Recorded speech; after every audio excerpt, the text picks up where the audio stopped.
My name is Robyn Fisher, and I'm the founder and chief ice cream maker at Smitten Ice Cream. Started off actually at the GSB when I dove into entrepreneurship and took a bunch of classes in that space and decided to focus on something I loved and was passionate about, and that was ice cream. My goal was to take a product I loved and make it even better. Looked into the science behind ice cream and figured out that a lot of the quality of the product is a result of ice crystal formation. The colder you freeze a product, the smaller the ice crystals can be, and the smaller the ice crystals, the smoother the texture can be. So if I could actually freeze it really, really cold, I could make it to order.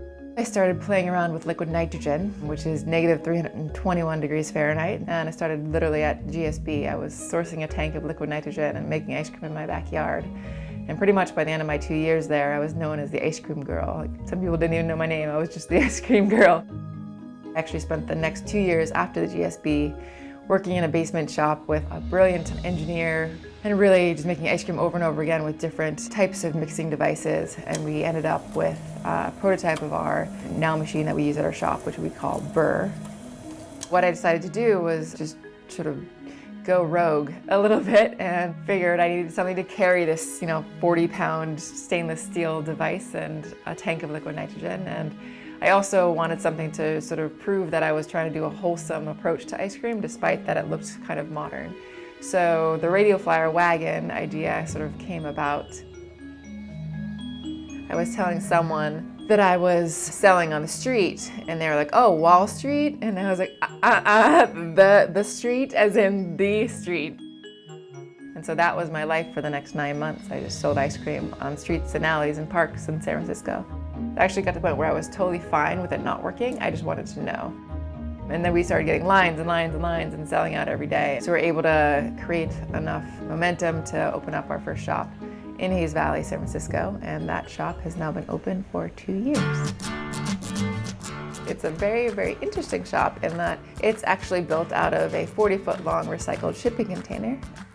And what we did is we cut that shipping container in half, and half is our tiny little kitchen, and half is our open retail front bar.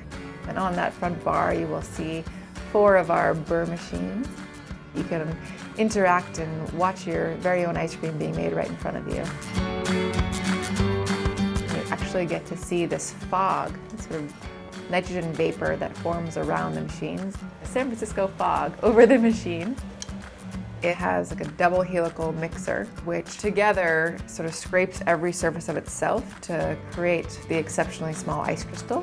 And then it has proprietary software that controls viscosity and dosing. So it actually gives real-time feedback, and the machine is quote-unquote smart, and it knows when it's created the perfect scoop and it stops for you. I think it's really, really hard to do 2 things better than anyone else in the world, so we don't. We just focus on that one thing, and we make sure that everything that comes out of our shop is that one thing done as best as possible.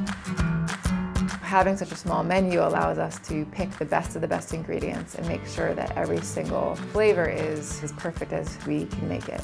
It was delicious. So we got the salted caramel, and it was very cold was what Emily said about it. She remarked how cold it was, but it was very smooth. When I eat their ice cream, it tastes very natural. You get to see where it's coming from.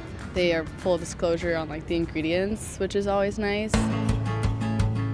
I'd been in the consulting world and had done a lot of biotech and healthcare and large-scale big companies, and I really wanted to go after something that was more personable and actually got a real human reaction from people.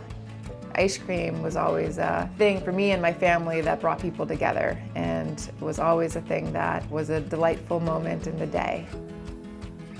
My advice for entrepreneurs is go after something that you love and not just a business idea. I didn't have, any real success until year 4, and so I definitely don't think I could have kept going unless I really loved what I was doing. I've got about 10 different hats that I get to wear, but it all comes down to making people happy. I definitely make sure that part of my day is just seeing the smiles on the faces of the customers who come through the door. It makes me very grateful to be where I am and for the path that I've taken.